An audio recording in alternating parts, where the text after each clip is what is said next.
तो इस प्रकार पहले चाक्षुक मनवंतर में जो तुषित नामक देवगण थे, वे ही वैवस्वत मनवंतर में 12 आदित्य हुए।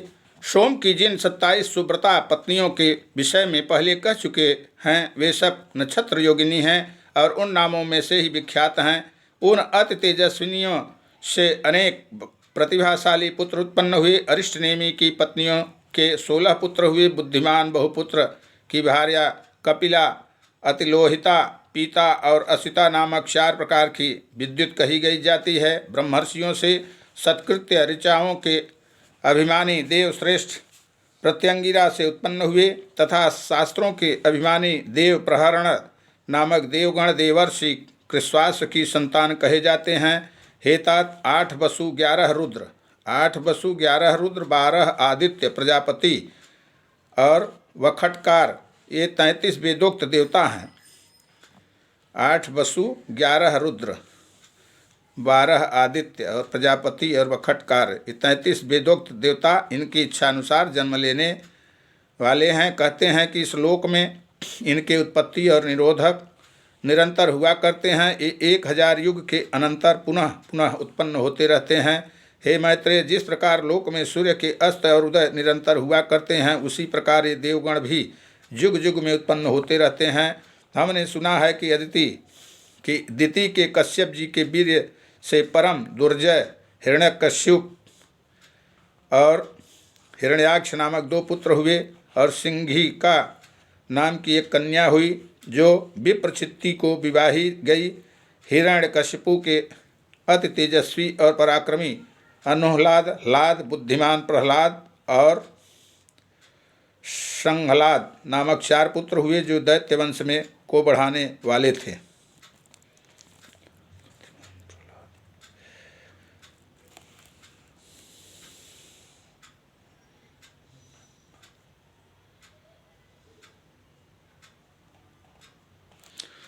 तेषां मध्ये महाभाग सर्वत्र समदृग्वसिः प्रह्लाद परमां भक्तिं च उवाच जनार्दने दैत्येन्द्रादिपितो वाणी सर्वांगोपचितो द्विजः न ददाह च यं विप्र वासुदेवे हृदि स्थिते श्रमहार्णवातः सलिले स्थितस्य चलतो महि चचल सकलायस्य पाशबद्धस्य धीमतः न भिन्नं विविधय सहस्रर्यस्य दैत्येन्द्र पातितैः शरीरमद्रिकठिनं सर्वत्राच्युतचेतसा विशानलोज्ज्वलमुखा यस्य दैत्य प्रचोदिताः नान्ताय सर्पपतयो बभूरुरुततेजसः शैलेराक्रान्तदेहोऽपि यः स्मरन् पुरुषोत्तमं तत्याजनात्मनः प्राणान् विष्णुस्मरणं दंसितः पतंस्तुमुच्चादव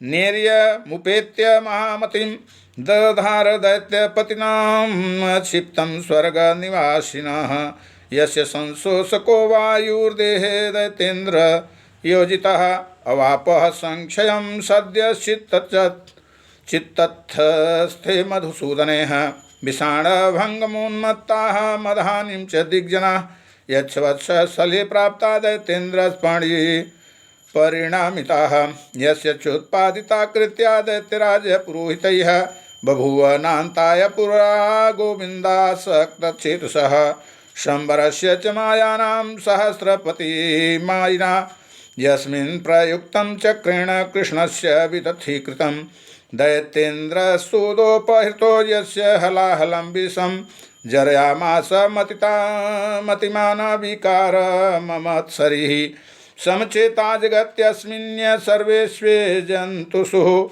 यथात्मनि तथान्येषां परं मैत्रेय गुणान्वितं धर्मात्मा प्रत्य सत्यशौर्यादि गुणानां करः परः उपमान महेशाणां साधूनां यह सदा सदा भवत।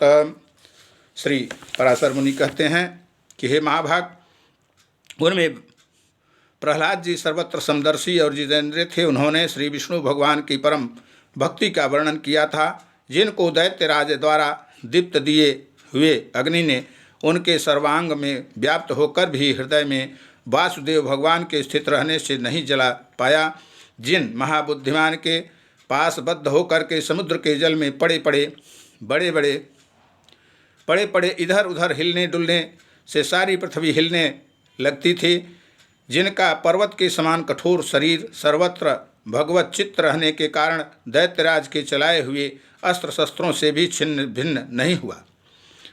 दैत्यराज द्वारा प्रेरित विषाग्नि से प्रज्वलित मुख वाले सर्प भी जिन महातेजस्वी का अंत नहीं कर सके, उन्होंने भगवत स्मरण रूपी कवच धारण किए रहने के कारण पुरुषोत्तम भगवान का स्मरण करते हुए पत्थरों की मार पड़ने पर भी अपने प्राणों को नहीं छोड़ा। स्वर्ग निवासी दैत्यपति द्वारा ऊपर से गिराए जाने पर जिन महामती की पृथ्वी ने पास जाकर के बीच ही में अपनी गोद में धारण कर लिया, चित्त में श्री मधुसूदन भगवान के स्थित रहने से दैत्यराज का नियुक्त किया हुआ सबका शोषण करने वाला वायु जिनके शरीर में लगने से शांत हो गया। दैत्येंद्र द्वारा आक्रमण के लिए नियुक्त उन्मत्त दिग्गजों के दांत जिनके वक्षस्थल में लगने से टूट गए और उनका सारा मद चूर्ण हो गया। पूर्व काल में दैत्यराज के पुरोहितों की उत्पत्ति हुई कृत्या भी जिन गोविंदा शक्त चित्त भक्तराज के अंत का कारण नहीं हो सकी, जिनके ऊपर प्रयुक्त की हुई अति मायावी शाम्बरासुर की हजारों मायाएं श्री कृष्णचंद्र के चक्र से व्यर्थ हो गईं, जिन मतिमान और निर्मत्सर ने दैत्यराज के रसोइयों के लाए हुए हलाहल विष को निर्विकार भाव से पचा लिया, जो इस संसार में समस्त प्राणियों के प्रति महान चित्त और अपने समान ही दूसरों के लिए ही परम प्रेम युक्त थे, और जो परम धर्मात्मा महापुरुष सत्य एवं शौर्य आदि गुणों की खान तथा समस्त साधु पुरुषों के लिए उपमान स्वरूप हुए थे। प्रेम से बोलिए श्री हरि विष्णु भगवान की जय। श्री विष्णु पुराणे प्रथमे से पंचदशो अध्याय। एक बार प्रेम से बोलिए श्री विष्णु भगवान की जय। श्रीमन्नारायण नारायण नारायण लक्ष्मी नारायण नारायण नारायण। अथ 16वां अध्याय प्रारंभ। नृसिंह अवतार विषयक प्रश्न।